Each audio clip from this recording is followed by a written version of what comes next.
믿음장이라고 알려진 히브리서 11장에서 그 족장들의 오늘은 믿음에 관해서 살펴보면서 주시는 은혜를 받도록 하겠습니다. 족장 중에서도 믿음의 조상으로 알려진 아브라함은 5가지 면에서 우리에게 아주 중요한 사람으로서 그 믿음의 특성이 소개되고 있습니다. 첫째, 아브라함을 8절에서 뭐라고 얘기하고 있냐면, 믿음으로 아브라함은 부르심을 받았을 때 순종하여 장래의 유업으로 받을 땅에 나아갈새 갈 바를 알지 못하고 나아갔으며 하는 말씀이 나옵니다. 사람이 무지한 거, 알지 못하는 것이 그 모든 불안의 원인인 것 같습니다. 사람은 사고로 죽든지 병에 걸려서 죽는데 무슨 병에 걸렸는지 혹은 걸릴지 무슨 일이 일어날지 모르는 그 불안한 기간이 정말 힘든 것 같습니다. 알면 조금 불안한 것이 덜한데 그 모르는 것 때문에 아주 그 불안이 커지는 것을 우리가 볼 수가 있습니다. 혹시 여기 제가 알고 있게도 유학 경험이나 해외에서 이렇게 생활하신 경험이 있으신 분들이 많이 계시는데, 그분들이 공통적으로 하시는 말씀이 뭐냐면, 유학 가서 혹은 해외 생활하면서 자기 자신이 얼마나 작은 사람인가를 봤다, 이런 말씀하는 것을 제가 좀 들어보았습니다. 완전히 모르는 언어, 모르는 문화 속에 들어가서 알고 있다고 생각했는데 너무 격차가 있는, 그러니까 오히려 그 아는 게 하나도 도움이 안 되고 오히려 더 사람을 불안하게 만드는, 그것 때문에 더 힘들었다라고 이렇게 말씀하시는 것을 볼 수 있는데, 이 모른다고 하는 것은 참 정말 두려운 일입니다. 근데 아브라함이 지금 하나님의 부르심을 받아서 하나님께서 어디를 향해서 나아가라고 하시는데 그 나아갈 곳을 가르쳐 주시지 않았습니다. 이게 굉장히 불안한 거죠. 어디로 가야 되는데 어디로 가야 하는지를 모르고 가는 것이니까. 하지만 아브라함은 어디로 가는지는 모르지만 그 미지의 곳을 향해서 가라고 하시는 하나님에 대해서는 그 지식이 점점 두터워지고 그분과의 교제가 점점 더 실제화했습니다. 가는 곳은 모르지만 모르는 곳으로 가라고 하는 그 하나님과의 관계는 두터워졌다는 것입니다. 이게 믿음인 것 같아요. 이게 우리가 사는 모습인 것 같습니다. 그러니까 기도하셔서 누구랑 결혼하게 될지 그거 알아내려고 하지 마세요. 직장에서 그 프로모션이 될지 안 될지 그거 너무 알아내려고 하지 마세요. 무슨 병에서 걸려서 죽을지 너무 그 궁금해 생각하지 마세요. 다음은 누구 차례일까? 그런 거 궁금해하지 마세요. 몰라도 괜찮습니다. 몰라도 괜찮고, 우리는 그 모르는 가운데, 무지한 가운데 무슨 지식은 그거 하나만은 분명해지고 있냐면, 그 무지한 가운데서 우리를 아시는 하나님에 대한 지식은 점점 새로워지고 살아나고 있다는 것입니다. 그거면 된다고 생각합니다. 그거면 된다는 말이 왜 불안해하십니까? 라든지, 불안해하는 걸 보니까 여러분은 믿음이 없습니다, 염려하지 마세요, 이렇게 말하는 게 아닙니다. 솔직히 저도 염려가 됩니다. 하지만 믿음이라고 하는 것이 기도를 해서 얘가 내 남편이 될지 아내가 될지, 이 회사가 될지 저 회사가 될지, 이 주식을 여기다 넣어야 될지 저기다 넣어야 될지, 그런 거를 일일이 시시콜콜이 다 알아내는 게 믿음이 아니라고 하는 거. 모르지만 모르는 가운데서 우리를 사랑하시는 하나님과의 그 인격적인 관계, 그 관계가 점점 더 우리를 강건하고 살아서 우리를 설득한다는 거, 그거 하나 붙들고 나가는 거, 이게 믿음이 아닌가 생각하고, 아브라함을 굳이 믿음의 조상이라고 말했던 이유는 바로 그런 믿음이 그 후예들인 우리들에게서도 공통적으로 계속해서 반복적으로 발견된다. 아브라함을 믿음의 조상이라고 말한 이유는 바로 오늘 우리도 누구랑 결혼하게 될지, 몇 살에 죽게 될지, 회사는 어딜 가야 될지, 우리 어머니는 과연 치매에서 나으실지 안 나으실지 아무것도 아는 것이 없지만, 연금은 어떻게 될지, 퇴직금은 어떻게 될지 아는 바가, 언제 은퇴를 해야 될지 아무것도 아는 바가 없지만, 아브라함이 그랬던 것처럼 알지 못하는 가운데서 하나님을 알아가는 그 묘미 하나로, 그 믿음으로 붙들려 살아갔던 것처럼 우리도 그렇게 너희들에게도 같은 일이 일어난다, 그 말을 믿음의 조상이다 라고 말한 것 같습니다. 이 조상이 싫으시면 오늘부터 성을 바꾸시면 되겠습니다. 두 번째, 9절을 보니까 믿음으로 그가 이방의 땅에 있는 것 같이 약속의 땅에 거류하며 동일한 약속을 유업으로 함께 받은 이삭 및 야곱과 더불어 장막에 거하였으니, 이런 말씀이 있습니다. 아니, 가는 곳도 안 가르쳐 줬는데, 도시도 안 가르쳐 줬는데 장막에 살았다는 게 뭐가 그렇게 궁금할까요? 어디 가서 살아야 될지도 모르는데 왜 장막에는 그렇게 관심이 많아요? 오두막에 살든 장막에 살든 공동주택에 살든 아크로비스타에 살든 무슨 타워 팰리스에 살든. 타워 팰리스 가보셨어요 여러분? 저 한번 가봤어요. 저희 집 아니에요? 이상하잖아요. 장막에 살았다는 말을 왜 그렇게 해요? 어디로 갔는지도 모르는데. 더 궁금한 거는 사실은 어디로 가야 하는지지, 주택, 주거 형태가 뭐가 중요해요? 이 말을 굳이 하는 이유가 있죠. 왜? 아브라함은 장막에 살던 사람이 아니었어요. 갈대아 우르는 아마도 이렇게 그 인류 문명이 열린 이후로 그 기준에서는, 그 시대 기준에서는 가장 찬란하고 웅장했던 어떤 체계적인 고도의 문명 나라였던 것 같아요. 아브라함이 어디 출신입니까? 갈대아 우르 출신인데, 바로 그곳이 그 당시 현존하는 가장 문명 도시, 가장 계획된 도시에 살았던, 오늘날 우리말로 하면 파리지앵 혹은 뉴요커 정도 되는, 아니면 서울 사람들은 뭐라 그래요? 깍쟁이라 그러죠. 깍쟁이. 아무튼 도시에 살았던 사람이에요. 전에도 장막에 살아본 경험이 없던 사람이고, 여러분, 가나안 땅에 들어와서 가나안 사람들이 어떻게 살았을까요? 가나안 사람들이 바알과 아세라를 섬겼는데, 바알은 남신이고 아세라는 이스타롯이라고 또 별칭으로 불리는 여신입니다. 바알이 무슨 신입니까? 비, 천둥, 번개의 신입니다. 아스타롯이 무슨 신입니까? 풍요, 다산의 신입니다. 이 말은 무슨 말이에요? 유목민한테는 이게 필요 없어요. 비 오면 안 돼요. 유목민한테는 해가 쨍쨍해야지. 비, 천둥이 필요하다라고 하는 얘기는 가나안 사람들이 어떤 사람들이었습니까? 농경민들이에요. 농경민들은 장막에 살질 않습니다.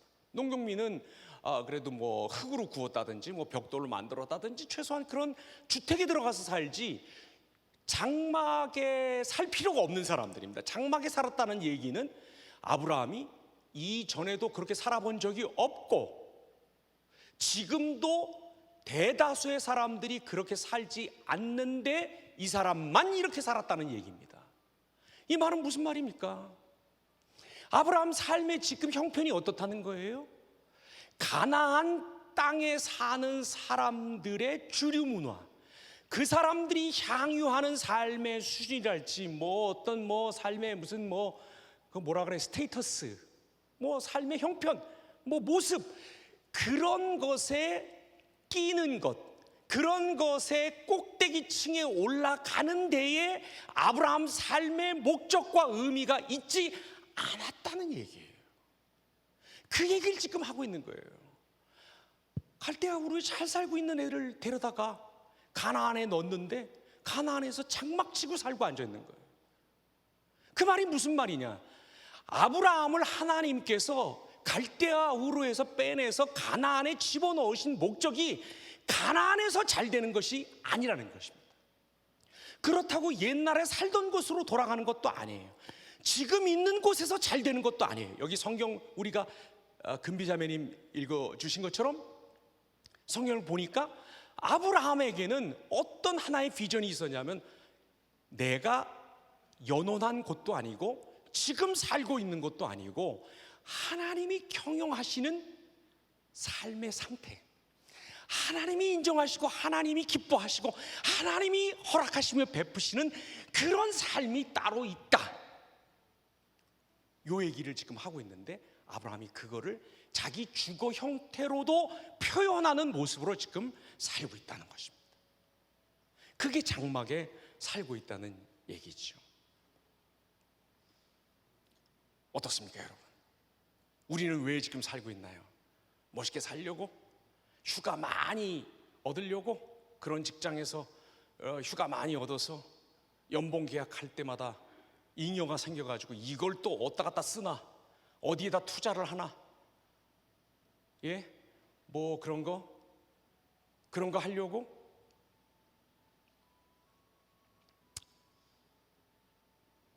좋은 차 타고 다니면서 남들 없는 핸드백 신상 들고 다니면서 알아보지도 못하는 무슨 이상한 그 이름에 뭐 제 입장에선 이상한 거지만 뭐 좋은 옷들 휘 감고, 예?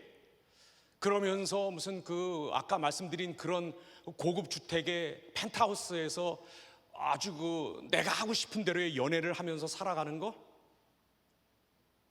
그리고 여기저기 불려 다니면서 이름 내고 여기저기서 더 많은 사람들이 나를 알아보고 내가 가지고 있는 기술과 내가 가지고 있는 돈과 내가 한 투자의 경험과 내가 쌓아놓은 것과 내가 지금 이 모습보다 더 잘 될 모습을 사람들이 동경하고 사람들이 부러워하면서 내가 가는 곳마다 사람들이 나에게 무언가를, 삶의 지혜를 혹은 어떤 기술을, 어떤 정보를, 어떤 지식을 혹은 어떤 힘을 얻어내려고 줄을 서는 거를 보는 그게 우리의 삶의 목표입니까? 그거 하려고 지금 우리 여기서 이렇게 살아가고 있는 겁니까? 그거 내 힘으로 혼자 하기 쑥스럽고 내 힘으로 혼자 하기 잘 안 되니까 하나님 걷다가 잡아다가 지금 막 갈아서 지금 넣고 돌리고 있는 겁니까? 블렌더에다가? 이게 기본적으로 베이스로 들어가야 잘 되더라 하는 그런 거 냄새를 맡으시고 여기 사랑의 교회에 오신 겁니까? 그거 한번 해보려고 하시는 겁니까? 그래서 새벽부터 한밤중까지 눈을 찔러가면서 기도하고 성경 구절을 외우고 그렇게 하시는 겁니까? 아니죠. 아닙니다. 우리는 알고 있습니다. 우리가 이전에 살았던 삶, 마치 섞어서 하는 것처럼 네모 상자 위에 올라가서 그 모서리를 딛고 사는 삶, 이것도 아니라는 걸 알고 있습니다. 그렇다고 여기저기 그 낙가마라 그래요? 그거 이렇게 사람들 이렇게 모임, 그 모둠, 그런데 그냥 길을 쓰고 들어가려고 하는 거, 예?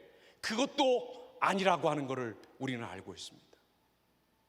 이전에 살았던 삶도 아니고 위태위태하게 살아가는 그런 삶도 아니고 이제 순응하는데 뭐를 순응하냐면 그냥 눈치를 보고 사람들의 대세를 쫓고 사람들이 좋다고 하는 거 하면서 살아가려고 그냥 바싹 기고 넘어져서 그냥 엎어져서 빌고 만두 빚고 김밥 싸고 예. 그렇게 하는 게 우리의 삶입니까? 아닙니다. 그런 삶을 살으라고, 그렇게 해서 이 사람들한테 잘 보여서 너도 빨리 저 주택으로 들어가라고, 그런 삶으로 초대받고 있지 않다는 것을 우리는 압니다. 우리는 이제 뭐라 합니까? 썩어 사는 것처럼 위태위태하게 사는 사람도 아니고, 우리는 사람들 비유 맞추려고 그냥 눈치 보고 줄 서고 하는 사람도 아니고, 우리는 예수 그리스도와 더불어 매일매일 순간순간 우리의 생사를 주님 앞에 위탁하고 주님이 부르시는 대로 걸어가야 하는 삶이 우리 앞에 놓인 것을 알게 된 사람들입니다. 그걸 걸어가고 있는 사람들입니다. 싫어가지고 막 아멘도 막 안 하고 막.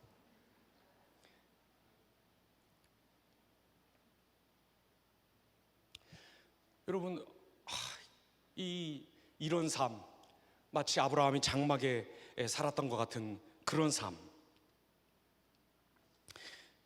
가나안에 들어왔지만 가나안의 그 문화에 추리하고 일정한 거리를 두면서 하나님을 바라는 삶, 이런 삶을 우리도 살아야 하고, 그게 신앙이고, 그거 외에 다른 데서 무슨 다른 가능성을 찾을 수도 없고 삶을 살아가야 하는데, 여러분 어떠십니까?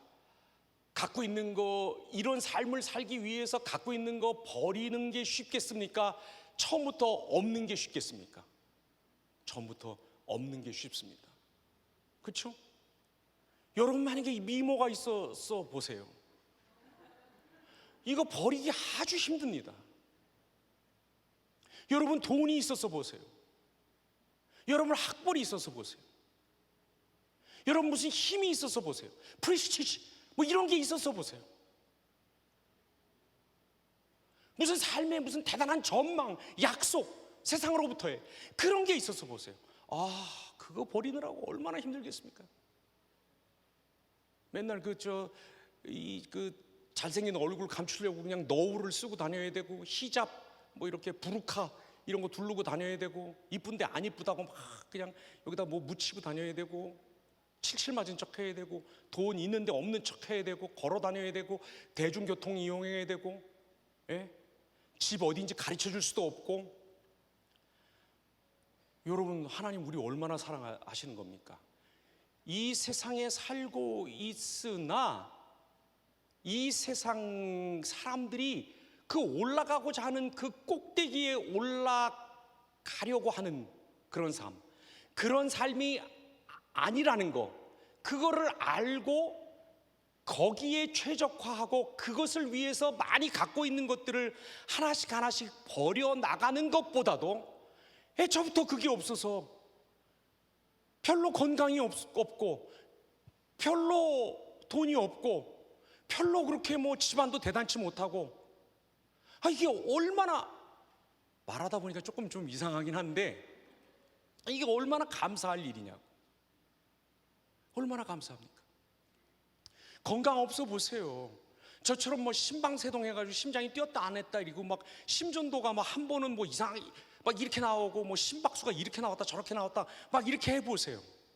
와, 이거 진짜 뭐 언제 멈춰도 이상하지 않을 그런 심장을 점점 제가 이렇게 갖게 되고 있는 것 같은데, 이게 건강이 이러니까 굉장히 여러분을 바라보는 눈이 제가 부드러워지고 있는 것 같아요. 그럼 못 느끼세요? 조금 이따가 로비에서 한번 느껴보세요. 여러분, 돈 없고 건강 없고 삶에 대한 전망 없고, 이거 내가 이러다가 혹시 내가 고독사 하는 거 아닌가? 이런 마음으로 이런 삶이 현실이 되고 이런 삶이 내 눈앞에 왔다 갔다 환영처럼 왔다 갔다 하는 그때 하나님 앞에 엎드려서, 하나님 저를 기억하여 주십시오, 저를 돌아보아 주십시오, 저를 잊지 마시옵소서 라고 기도할 때 여러분 가슴에서 뭐가 차오르던가요? 성령님이 뭐라고 말씀하시던가요? 하나님이 뭐라고 우리에게 속삭여 주시던가요? 이때만큼 우리가 무엇이 없는 사람들이라고 하는 것을 알 때만큼, 이 주류의 꼭대기, 저 사다리의 꼭대기 기어 올라가려고 부름받은 사람, 그런 인생이 아니구나. 하나님이 나에게 하실 일이 있어서 나를 따로 떼놓으신 그런 인생이구나. 와, 없는 것도 굉장히 홀가분하네. 점점 뭐가 없어지고 있고, 시간이 없어지고 건강이 없어지고 기회가 없어지고 있다는 것이, 이런 삶, 하나님께서 직접 경영하시는 그 삶을 정말 오롯하게 한번, 그게 얼마가 됐던 간에 한번 살아보겠다고 결심하는데 큰 도움을 준다는 걸 알 때, 그때 진짜 우리의 신앙이 비약합니다. 그때 영적 성숙이 일어납니다. 아브라함이 우리 앞서서 그렇게 살아가고 있다는 것입니다. 그러니까 우리도 너무 걱정하지 말고, 너무 근심하지 말고, 그렇다고 여러분에게 무슨 진짜 뭐 아이고 난 뭐 될 대로 되라로 살고 있습니다, 그렇게 살아라는 얘기가 아니라, 하나님께서 신이 우리의 삶을 경영하셔서 내놓으셔야 하는 그 목표를 달성해 나가기에 최적화한 삶으로 우리를 이끌어 나가고 계시다.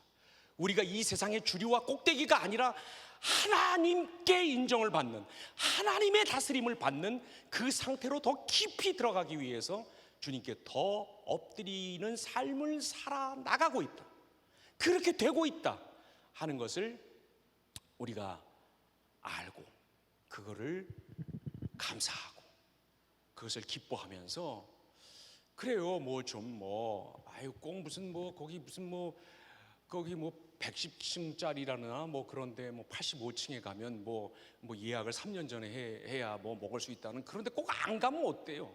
안 그래요? 여러분, 제가 살 좀 빠졌죠? 이게 단추가 막 잠기고 그래요. 이게 전에 이게 하나도 안 잠겼던 거예요. 다른 거 없어요. 내가 7,000원짜리인가 8,000원짜리 줄넘기 하나 사가지고 그걸로 3분 뛰고 30초 뛰고 쉬고 3분 뛰고 30초 쉬고 그렇게 하고 있을 뿐이에요. 이게 빠지더라고, 살이. 꾸준히 하고 있어요. 오늘 아직 못했어요. 오늘 집에 가서 이제 하려고 하는데, 그래서 빨리 마치려고 그래요. 희망을 가지세요, 여러분.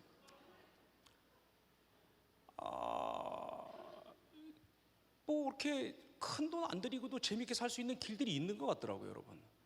뭐 꼭 무슨 뭐 거창한 걸 먹어야 되나? 무슨 뭐 우리가 뭐 이모카세를 오마카세 뭐 이런 걸 먹어야 그래야 꼭 뭐 그런가? 아니죠, 여러분. 삼각김밥, 오니기리 800원. 그 시간 잘 맞춰서 여기 밑에 편의점에서 사면 1,200원에 2개도 줄 수 있습니다. 그런 거 하고, 우유는 바나나 우유, 그리고 오징어 땅콩.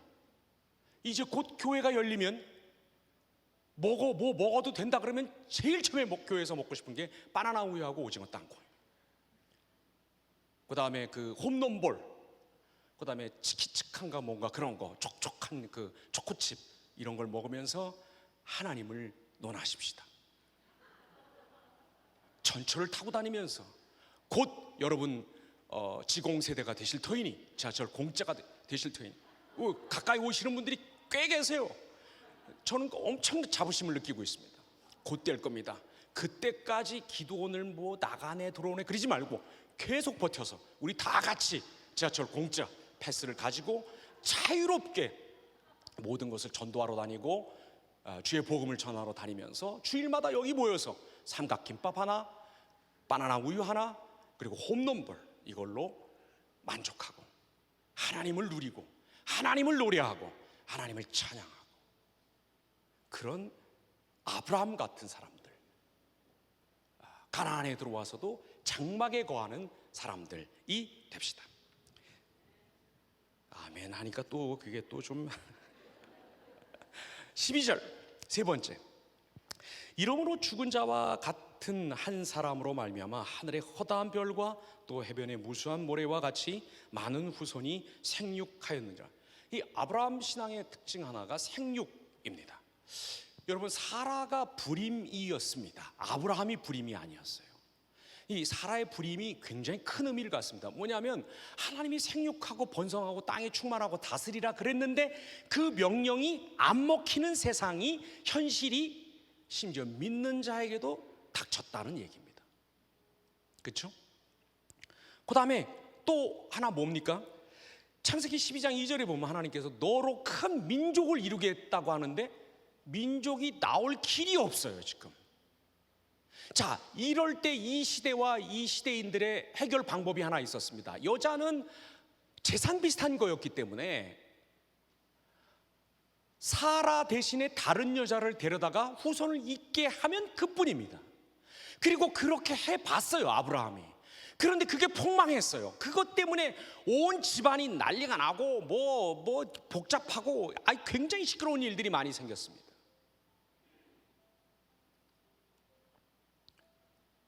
그런데 하나님께서 아브라함을 부르셨을 때, 창세기 12장에서 아브라함을 부르셨을 때 사라가 불임인 걸 모르고 부르셨을까요? 아닙니다.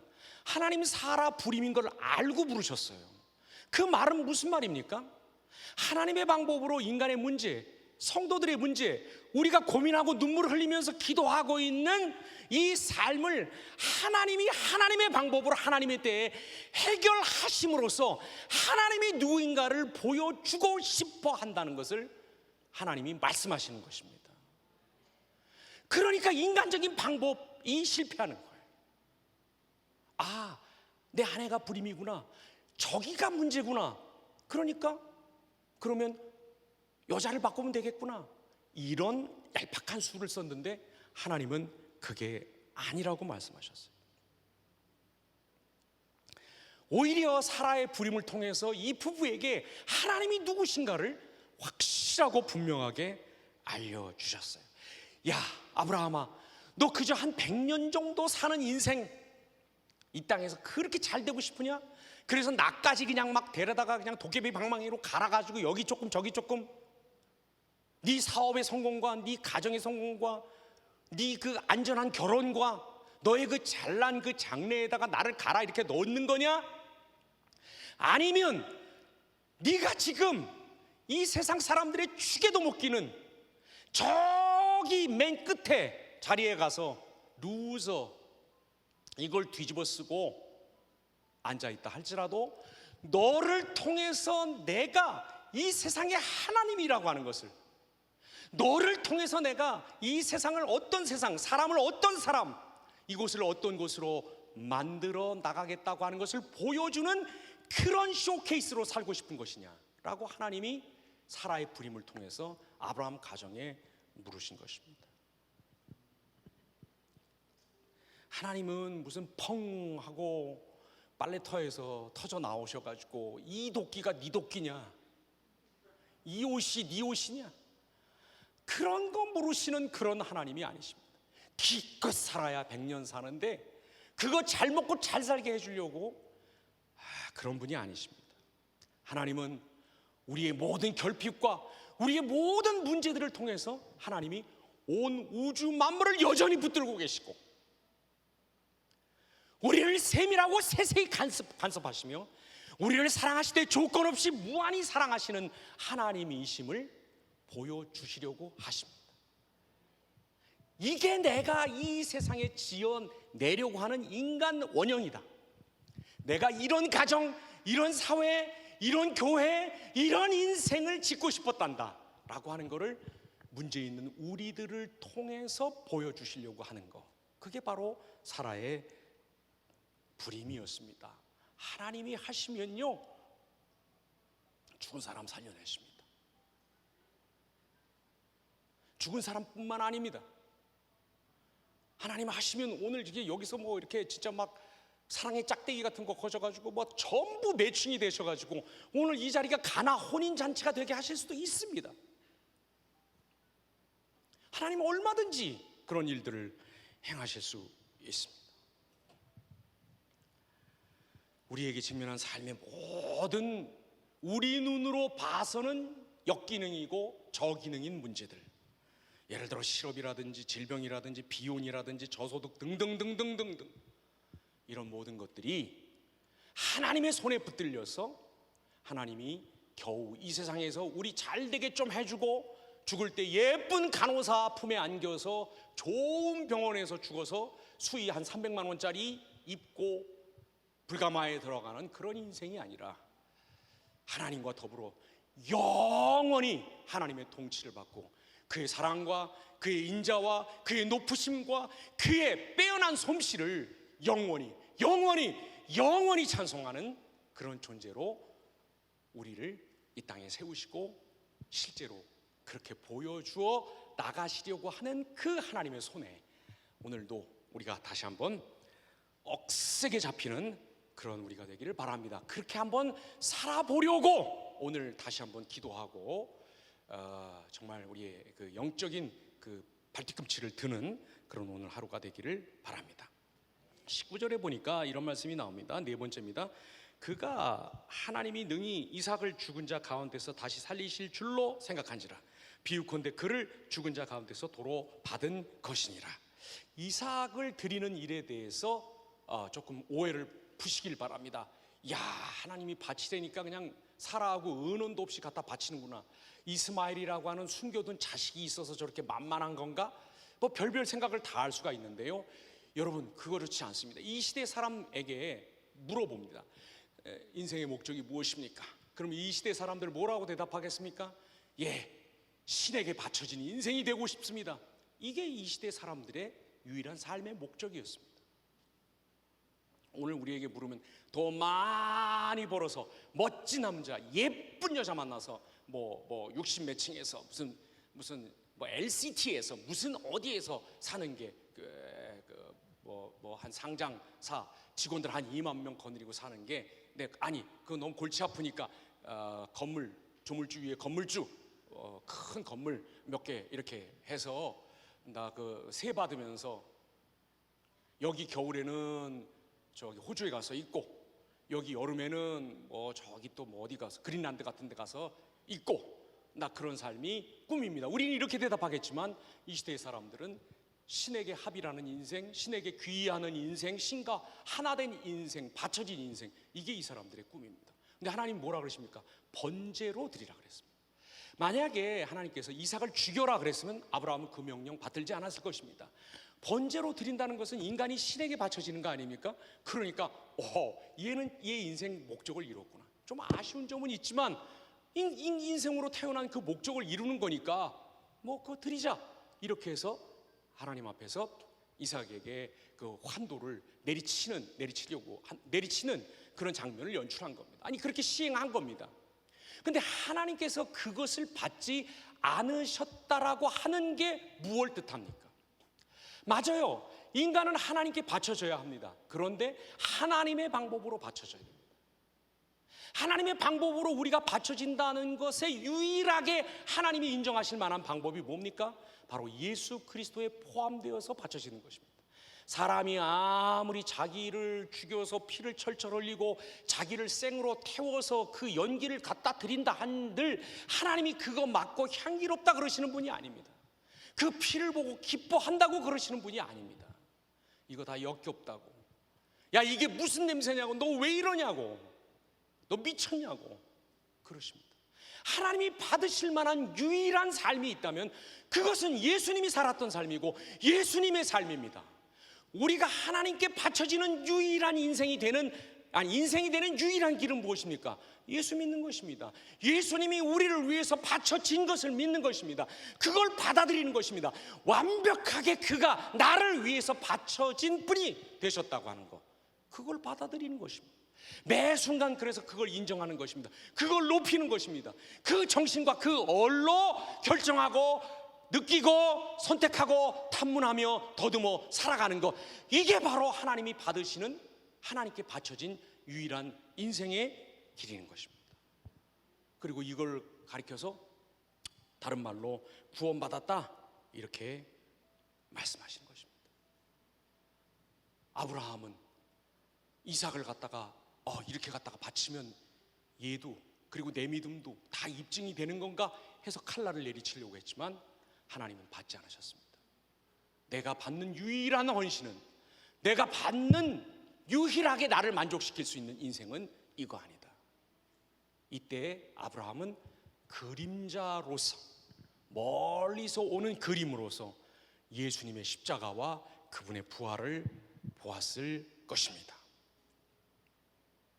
그러니까 여러분, 하나님이 우리 눈 찔러가면서 큐티하지 말라는 얘기가 아니라, 그 다음에 뭐 새벽기도 뭐 가끔 한번 어쩌다 나온 거, 절반은 졸고 들어가는 거, 뭐 그런 거를 보고 오고 정말 잘했다, 이게 내가 너한테 그 요구하는 그런 삶이야. 여러분 그렇게 생각하지 마시기 바랍니다. 헌신 너무 좋아하시면 헌신짝 되십니다. 그건 당근에도 팔 수가 없습니다. 육체의 한계 너무 쉽게 뛰어넘지 마시길 바랍니다. 그 잘못 뛰어넘었다가 큰일 납니다. 그리스도를 통해서 하시기 바랍니다. 그리스도께서 하신 것에 여러분 열심과 여러분의 열성과 이삭까지도 갖다 바쳐드리겠다고 하는 그 마음을 그리스도 안에 포함시키시기를 바랍니다. 이제 마지막입니다. 이 아브라함이 후손을 축복했습니다. 20절 22절, 믿음으로 이삭은 장차 있을 일에 대하여 야곱과 에서에게 축복하였으며 믿음으로 야곱은 죽을 때에 요셉의 각 아들에게 축복하고 그 지팡이 머리에 의지하여 경배하였으며 믿음으로 요셉은 임종시에 이스라엘 자손들이 떠날 것을 말하고 또 자기 뼈를 위하여 명하였으며, 이 족장들, 아브라함을 위시해서 그 족장들의 삶이 자기만 잘된 게 아니라 자기 후손들을 축복하는 삶을 살았다는 것을 알 수 있습니다. 이게 쉽지 않았을 것입니다. 하나님께 바치려고, 그게 믿음인 줄 알고 이삭을 향해서 칼날을 날렸던 아브라함. 그 이삭 입장에서 아브라함이 축복하고 그러면 그거를 그냥 고지고대로 잘 이렇게 받았을까요? 저 같으면 어땠든지 간에 좀 트라우마가 좀 생겼을 것 같아요. 이삭이 자기를 속인 야곱을 축복하는 일이 쉬웠을까요? 하나님이 시키신 일이지만 편애 때문에 망가진 사람이 야곱인데 야곱이 똑같이 편애를 하죠. 그 편애의 피해자들이 12아들들이고 특별히 요셉이 야곱의 편애 때문에 굉장히 고생을 하죠. 그렇지만 야곱이 또 축복을 하죠. 여러분, 요셉이 무슨 죄를 그렇게 진짜 많이 졌길래 한평생 고생하고 요셉이 뭐 개인적으로 잘 됐다 이런 얘기 그렇게 성경에서 많이 보셨습니까? 없습니다. 순전히 남을 위해서 존재하는 인생이었습니다. 형님들 뒤치다꺼리하고 아버지 편애에 뒤치다꺼리하고 애굽 사람들 뒤치다꺼리하고 파라오 뒤치다꺼리하고 평생도록 한 일이라고 하는 것은 남 잘되게 하는 일밖에 없었습니다. 요셉이. 그리고도 마지막도 또 이스라엘 전체를 자기의 죽음에 빗대어서 나를 이 땅에 두지 말고 내 뼈라도 갖고 올라가라, 하나님의 약속하시는 것이 있다 라고 말함으로써 그들에게 참 복과 참 삶이 무엇인지를 끝까지 뼈가 돼서도 가르쳐 준 사람이 요셉 아닙니까? 이게 쉬웠겠습니까, 여러분? 이게 그냥 됐어요? 우리는 맨날 무슨 축복의 통로라고 얘기하지만 축복의 통로는 고사하고 축복을 무슨 축복의 빨간불이나 안 됐으면 좋겠어요. 그거 쉽지 않잖아요. 정말 그게 쉬운 일이 아닌 거예요. 남 축복한다는 게. 자식이니까 그냥 예뻐서 축복한 거라고요? 아니에요. 예쁜 짓을 한 자식이 하나도 없었어요. 그런 아버지들이 없었어요. 이거 전부 믿음으로 한 것입니다. 하나님이 하라고 하니까 그렇게 한 것이고 하나님이 시키시니까 그런 삶을 산 것입니다. 우리도 축복하는 거 쉽지 않습니다. 내 주머니가 지금 든든하지가 않아가지고 내가 비틀비틀거리는데 누구를 축복하고 누구 보고 잘 되라고 하고 하는가? 우리 그렇게 생각할 수가 있습니다. 그래서 축복하는 삶, 더더군다나 나랑 케미가 소위 맞지 않는 삶을 인정하고 그런 사람을 인정하고 지그시 바라봐 주고 그 사람의 영적 성장을 위해서 기도한다는 거 정말 쉽지 않습니다. 하지만 그것이 바로 아브라함의 삶이었고 믿음으로 사는 삶이었다고 하는 것을 기억하시기 바랍니다. 말씀을 이제 마치려고 합니다. 족장들은 현실 속에서 살았지만 현실과 묘한 갈등을 유지하면서 살았습니다. 당시 가나안의 주류가 되는 것에 뜻을 두지 않았습니다. 하지만 절대로 무기력하고 비틀비틀거리는 삶을 살지 않았습니다.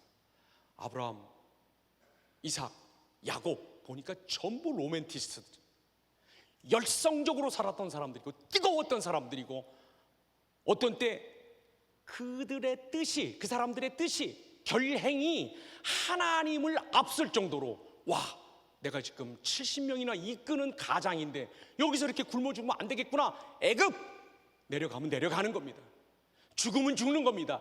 잃으면 잃는 겁니다. 그런 열정으로 살았습니다. 하지만 그 시대의 주류가 되겠다고 잘 살아보는 일에 내가 정한 삶의 어젠다와 의제들과 목표들을 이루는데 하나님을 양령으로 사용한 사람은 아무도 없었습니다. 이 땅에서 다 누리고 이 땅에서 떵떵거리고 이 땅에서 이름 내고 인기 끌고, 여러분은 그렇게 살지 마시기 바랍니다. 저는 좀 이렇게 살아요. 저도 이렇게 살지 않아야 하는데 큰일입니다. 예수님이 가지고 오셨고 예수님이 다스리고 계시고 예수님이 이제 곧 완벽하게 만들어서 온 우주에 선포하실 새하늘과 새 땅과 새 예루살렘을 기다리면서 그 시민으로 살아가는 우리가 되기를 간절히 바랍니다. 이 땅에서 좀 대우받지 못하고 알아주는 사람이 없고, 아까도 말씀드린 거예요. 이러다가 정말 결혼 안 하고 끝까지 혼자 살다가 80대고 90대면 그 다음에는 어떡하지? 그렇게 걱정되는 순간이 있지만 사라와 이삭에게 생명을 되돌려 주시고 죽은 줄 알았던 요셉이 살아있는 기쁨을 야곱에게 맛보게 하신 그 부활과 창조의 하나님, 우리의 없는 것과 우리의 모자라는 것과 우리의 결핍과 우리의 못난 것들을 사용해서 하나님의 나라를 얼마든지 현시하시고 얼마든지 과시하실 수 있는 창조의 아버지, 그 하나님을 믿으면서 이번 한 주도 굳건히 걸어나가는 우리 모두가 되기를 바랍니다. 나누시기 바랍니다.